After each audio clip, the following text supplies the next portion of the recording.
নমস্কার বন্ধুরা, চলে আসলাম আজকে ডিমের কারি নিয়ে। আলু দিয়ে করব। দুটো পেঁয়াজ নিয়েছি, কাঁচা লঙ্কা, আদা রসুন, টমেটো 3টে, ডিম সেদ্ধ করে নিয়েছি, আলু, এখানে মশলা, গোটা গরম মশলা একদম অল্প।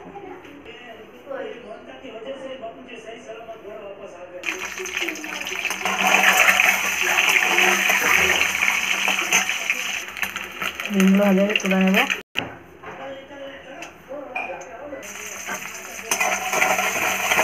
পেঁয়াজটা দিলাম,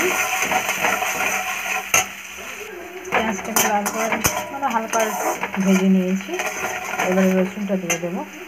রসুনটা দিয়ে দিয়েছি, আদাটা দিয়ে দিয়েছি, ভালোভাবে মিক্স করে নেব।